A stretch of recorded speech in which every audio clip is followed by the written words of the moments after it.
as usual, I'll put a share screen as well if nice, so, which I haven't done yet. Share screen. Well, we were staying in Times Square, just around the corner from Times Square, and this was the scene early in the evening on Broadway, I guess. Times Square is,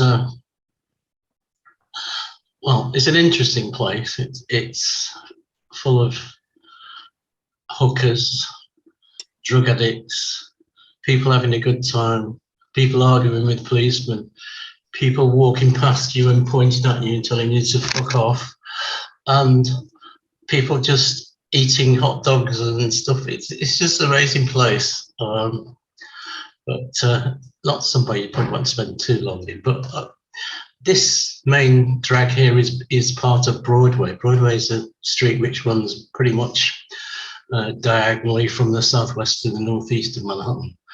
And we did walk it actually one day, which is about 10 miles, but with a few stops in between. But anyway, there you go. That was initial, and it was quite warm and sticky. Anyway, there you go. And just around the corner from the hotel was the old, peeking up there, the old Empire State Building, which you can just see through the behind the lamppost there. Obviously, at one time, the most famous building in New York, but it's been superseded since then. The Rockefeller Center. More of that later. We actually went to the top of it, so get some spectacular views there of the city in all directions. But it costs how much? It costs $48 to go up. New York, I found this time, was incredibly expensive. Not helped, of course, by the fact that the pound is at an all-time low against the dollar at the moment. So it was virtually pound for dollar, more or less. Anyway, the sky looks a bit grey there, but it actually wasn't. It wasn't bad at all. And this is sort of various. This is the front of the Rockefeller Center, where in the winter this is iced over, and we'll go ice skating. At the moment, you can roller skate if you wish. I didn't, but you can.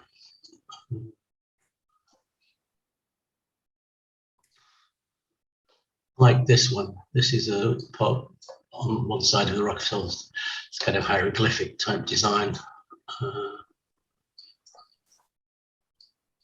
Feel free to chip in. I feel like I'm talking to a. Is that That's lovely, isn't it? That's really lovely. Beautiful. Okay. No, it's just that I can't see your faces while I'm doing this, so I don't know whether you're. Okay. Can you make the images any bigger? Yeah. We just It's well, very. my lot. Sorry. That's very Epstein, isn't it? Yeah. That's lovely. It's the guy, the god. Is it Apollo? Probably. Yeah.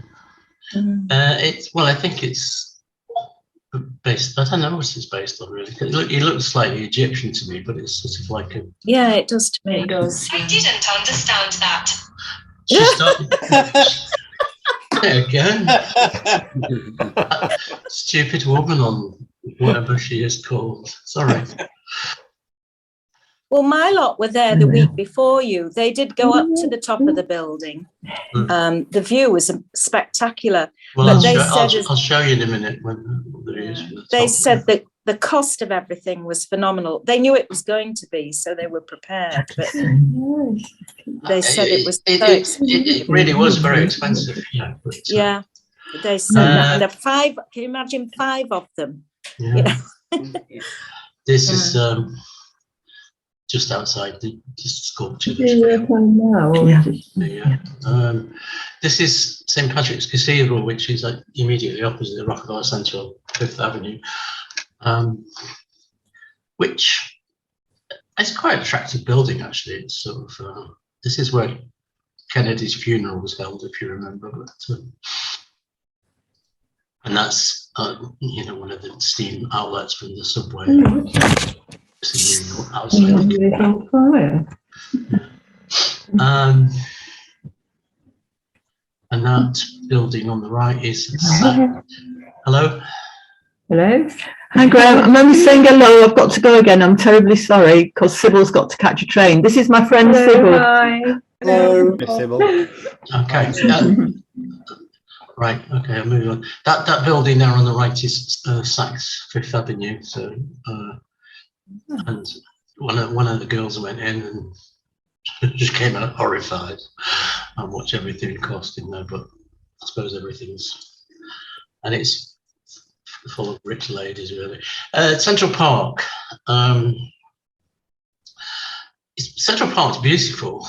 But it seems to be the province of wealthy people and tourists, basically. It's quite far north. It's, if you want the figures, it's 836 acres of parkland and water and stuff, which is about 1.25 the size of Hyde Park. But it's the only sizable park in New York, or in Manhattan anyway. And it's, you know, it's carefully monitored and looked after and landscaped and all the rest of it. And there are dedicated like roads for cycling and for running and all the rest of it. No traffic, no actual vehicles going through, apart from tuk-tuks and fiacres. But there you go. It's nice and relaxing, and you can forget sometimes that you're in the middle of, you know, one of the world's high-rise cities. But anyway, there you go. And that's one of the lakes in the park. We had lunch overlooking this lake actually, which was very nice. Not too expensive as things go. But, there you are. Oh, street theatre. Oh yes, he sent us a photograph of that. Well, the weekend we were there at the beginning, it was a public holiday. So this is the top end of 7th Avenue, which was closed off to traffic. A couple of the avenues, the very big long avenues, so that people could walk around. And this group were just setting up for a kind of mini street circus, I think it was. We didn't actually see the performance because they'd only just arrived, but they arrived in a U-Haul van, which I think $19.95. I don't know if that's an hour, but there you go. It's and they brought all their music and their costumes, and sadly we weren't around to see what they were doing, but there's a lot of street theatre of all kinds in New York going on all the time. Some of it professional, some of it not. Okay, yeah, this is what they call the High Line, which is, I don't know if you probably remember from the movies, but there used to be an elevated railway through the city, which is closed down probably in the 90s, I think. And so they've started to, you know, that thing that's going on in Manchester at the moment near the GMX thing. Well, seems to be taking an age. Sorry? The one in Manchester seems to be taking forever to know what the problem is. Well, anyway, sorry. It's open, but I mean, it's about 100 yards of planting, but this is about 2 miles. And you can walk, right? It's a nice way to walk around the city because you get a very distinct view of things, you know, rather than just walking along busy, noisy streets. But so you can see the railway lines there, and then there's plantings all the way along in different directions and stuff. So there you go. Okay, this was just outside our hotel, and I looked up and I could see this thing here on top of I don't know what it is, a shop or something. And I was curious to know what it was, and I asked in the hotel, and they had no idea what it was. So I sort of, and the more you look at it, the bigger it gets. Tell me what you see. You Some see? kind of figure in there. Oh, curled up, holding knees. Well, it Someone looks like holding a child. Looks so like I couldn't tell whether it was somebody holding a knees or whether it was mother and child or. Yeah. Yeah, it looks Is like it an angel's nest? And it, yeah, it's a nest, but it's got wings. I had all kinds of theories running through my head, but nobody seemed to be able to tell me what it was about, which is a shame. And it's just perched there on top of and you would never. I mean, obviously, you won't see it from street level because it's too high up, so you only see it from a distance, so you don't get the detail of it. But anyway, there you go. That was David Blaine in Aspect. What was the building it was attached to? Perhaps there's a clue in that. well. It was just a shop, you know, like quite a big shop. But I mean, and I thought it might be. I thought it was connected to this hotel, but this hotel is derelict practically. It's closed down anyway. Whether it's been redeveloped at the moment, I don't know. So there was nobody around to ask. You know, what's that up there, kind of thing. It's like the ball that they play Quidditch with, isn't it? In Harry Potter, you know, the ball with the feather. Maybe. Yeah, well, I don't know much about Harry Potter, so maybe that's. Yeah, but no, but he doesn't have a mother and child. It's a ball used in the game of Quidditch. Well, I'm not sure. Actually, I'm not sure if it is a mother and child. I'm not sure whether whether it's just. I think Nell said is it a girl holding her knees or something, but. I don't know. Okay. Oh, there's a head there, definitely a head, isn't there? I think so, but okay. And I was thinking, because it's got wings, and I was thinking of the Lindbergh baby and stuff like that, but then who knows? and then you get carried away with these things anyway, but I do anyway. Oh yeah, this was fabulous. We had breakfast at the Stardust Diner. Food was diabolical, but all the waiting staff have to audition to be employed there because they're all out of work.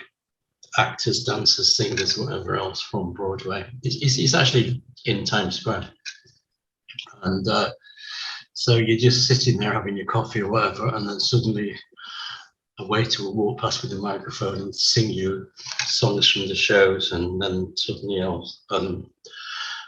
So you've got entertainment. It was really good fun actually, and then they bring you sort of mediocre breakfast and stuff, but they get the chance to sing and dance, and this is like a balcony up here, and then you can just see down there. There's a sort of well and a bar where they're all looking down. So then some people sing downstairs, and they come up the stairs and do all the Broadway stuff. So it's quite entertaining, and it's a nice way to start the day, really. This is Ellis Island, where in the days of immigration, was the first place you landed to be registered, coming from Europe, particularly, I think. It's just in south of the southern tip of Manhattan, basically. And it's next door to the Statue of Liberty. So it was a lovely day. So the cheapest tour you can do in New York is to take the Staten Island ferry, which is free. So if you get yourself down to the ferry port, take the ferry, you get a wonderful view of the city and the harbour. And all you do at the other end is walk around and get back on the next one, and come back again. But it's the best free trip in New York. So especially on a nice day like that. You can go to Liberty Island and all the rest of New York there, but we didn't. And that was the view coming back from Staten Island, just as the ferry set off. You can see This is Manhattan in the middle, Brooklyn to the right, and Queens to the left. And this was Brooklyn Bridge, Manhattan Bridge in the background. Lots of people like to walk over the bridge, but we didn't actually have time because it's actually an awful long way. It looks, you know, but there's these nice little cafes, restaurants, and things around here, and these kind of sailing boats, ships. I love the way the rigging contrasts with the ironwork of the bridge. Yes, Brilliant photo. Yeah, brilliant. It's a nice contrast between all the glass and steel, and you know, it's sort of there is very little to remind you that New York is an old city, really, or you know, has a history, because it looks very modern. But this is the World Trade Center, obviously built to replace the Twin Towers destroyed in 9/11. So that's part of it anyway. A bit more about that later on.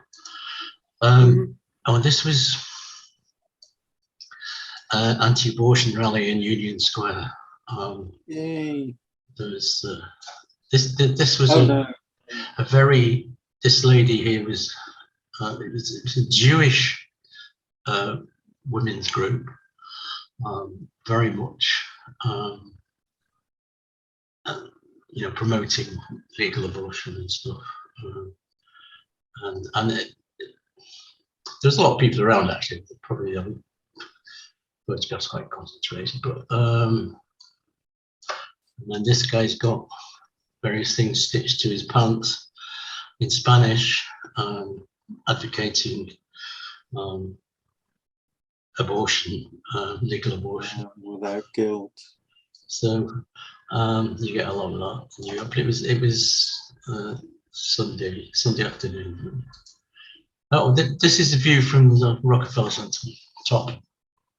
Oh. You can get the Empire State there. This is maybe, I think it's about 70 floors up. But, you can just see the new World Trade Center there.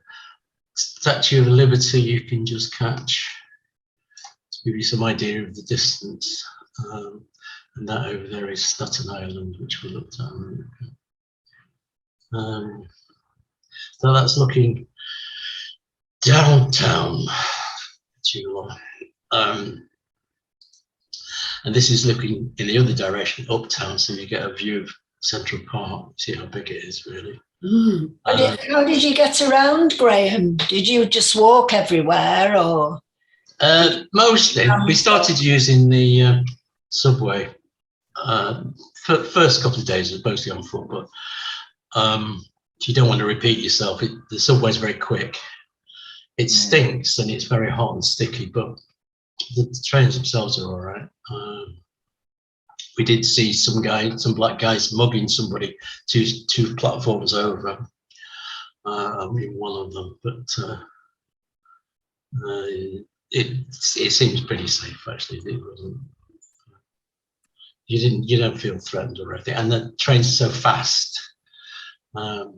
The only problem is it's quite difficult to negotiate the changes. I mean, I suppose the tube's probably the same for foreigners. I don't know, but I mean, yeah, it was a good way to get around in the end. We didn't take any buses or anything. The traffic is horrendous, absolutely horrendous. It took us 2.5 hours coming back on Thursday to get from the hotel to the airport, which is about, I don't know, 10, 12 miles. The traffic was just incredible everywhere. Why anybody would drive around New York unless they absolutely had to, I don't know. But there you go. Oh, Grand Central Station, which is a building actually. Trains are mostly commuter trains.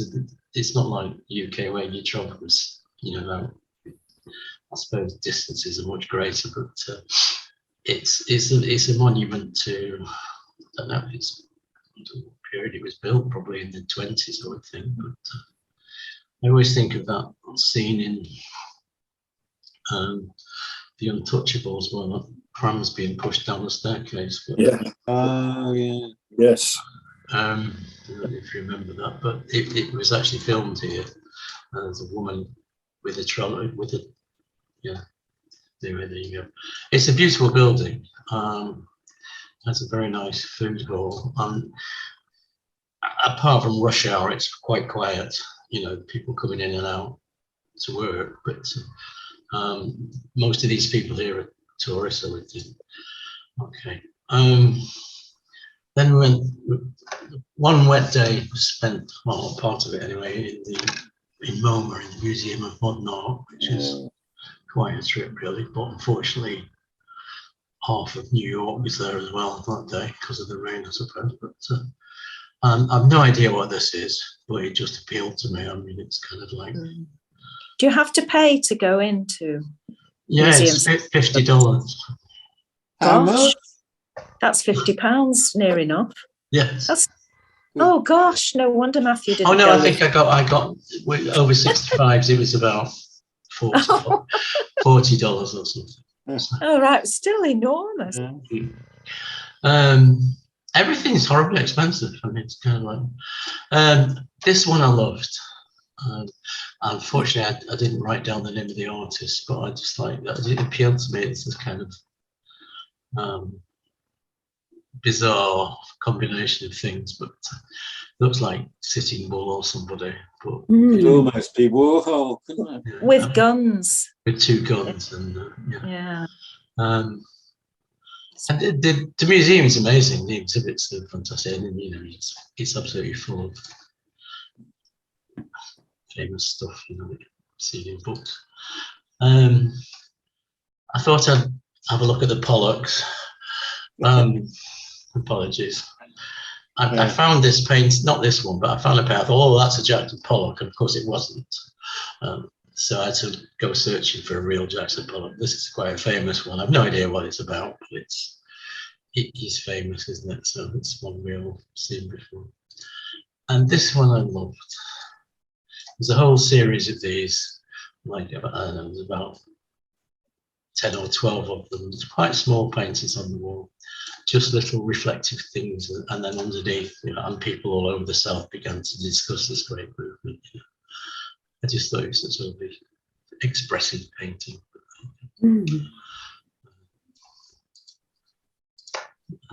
Not much for to do here. Go on. Okay, this is what's his name now? Rothko, isn't it? Mark Rothko. Is it? Looks like Nero. Yeah. This is more than two soups. This is the famous Andy Warhol 1962.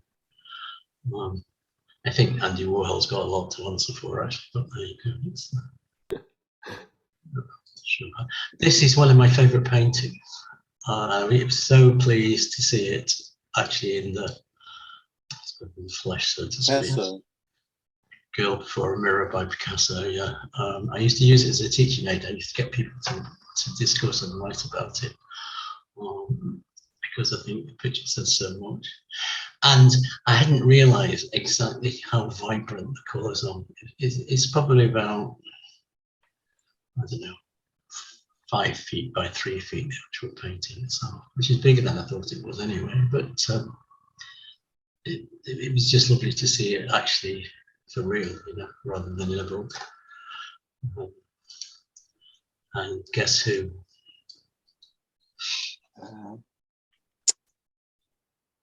Not Suzanne. René Magritte. Yes. Oh, the eye, yeah. I like this First World War poster. Anyway, there we go. I took millions, but just a snippet. The actual 9/11 memorial, which is this constant running water, and then there's like a huge well in the middle where the waterfall goes into it. It's eerily moving, actually. It's quite, and that this is at the back of it. You've got the sculpture, which I don't know if I'd be fanciful, but I suspect it's phoenix rising from the ashes. So it's beautiful. It's absolutely beautiful. And then all around the side of the monument are the names of the people who died. It's quite a big section for firefighters and stuff from New York. It's the fire department, police. They've got a section. And ironically, we went to see Come From Away, which is about 9/11. It's a terrific musical. We booked to see it 2.5 years ago in London, and then COVID cancelled it. So it was great to see it in New York, and it finishes in 2 weeks' time. So there you go. I've seen it in London, Graham. Yeah, it's really good. And It's very clever, isn't it? How they use it's very clever. It's very they moving. use all the chairs, like Yeah. There's virtually no scenery at all, and it's an ensemble musical as well. It's not like really big, one big star or anything, and it's also incredibly moving. And it's funny too. But anyway, that was a nice bonus. And then this is Greenwich Village, leading to Washington Square, which is one of my favourite Henry James novels. So I'd quite like to see that. This is the square itself, which is quite a nice little park. And these guys, 3 black gay men playing chess in Washington Square. They were chatting to some NYPD, the policeman next to, but the policeman didn't want to be in the photograph. This guy was so funny. He was hilarious. And he said he was half Welsh. I don't know whether he was or not, but he said he was. Anyway, there you go. And this is not too far away, kind of, not necessarily the most glamorous part of New York. Not all of it is swish and posh, and this is for you, Bill, the music shop in Greenwich Village. I've never seen so much music paraphernalia. All these old instruments and weird instruments and things that I get up from music, street music and banjos and things made out of gourds and all the rest of it. Just a fabulous shop. There you go. Will I make it? American Johnny Roadhouse. Yes. Brilliant. And it was just every inch of space was covered in something to do with music. And the owner, as you can imagine, was a sort of superannuated hippie, but it was a nice place. Oh, we finally got to the Stonewall Monument at the beginning of Gay Liberation, the Stonewall riots in 1969. The pub's not there anymore, but this is where, and there's the monument itself in that little square there in Greenwich Village. And street art, I love this. It's kind of a take on the Statue of Liberty, yeah. And this was, as we were walking along the High Line, that thing I was talking about before, just looking through, and occasionally there was sort of Andy Warhol and Frida Kahlo painted on a wall. It massive, but there was a third character. I think it was Woody Allen, but I couldn't get that into the photograph.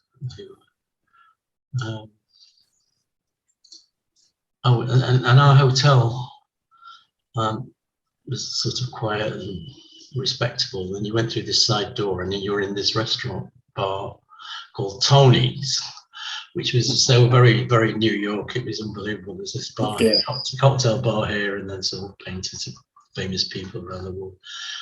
Terrific food, but everywhere it says each plate serves 2 to 3 people, so you have to be careful what you order, or else you. It was an interesting place. And this is Lorena, who was staying in our hotel with her. We were just sitting there having a drink, and this beautiful girl who looked exactly like Naomi Campbell came over and asked us if we would join her mum in celebrating her birthday, so she's cooking the cake. Oh, And the hotel was called the Hotel Casablanca, and everything was 1940s. So then this was the phone in reception. So there you go. And this is the end of it. This is Lincoln Center, Metropolitan Opera, the David Geffen Concert Hall, American Ballet, New York City Ballet, all in this complex close to Central Park. So in the park itself, and I managed to get a picture of a horse and a fiacre. And my final shot of New York looking across the park. oh, that's pretty. Yes. Brilliant. And the contrasts, isn't there? The contrast of the two spaces. Interesting. Mm. And that's it, ladies and gents. So, Thank Yeah. you. Thank you, Jane. That was great. That was Thank you. lovely. Some cracking photos there.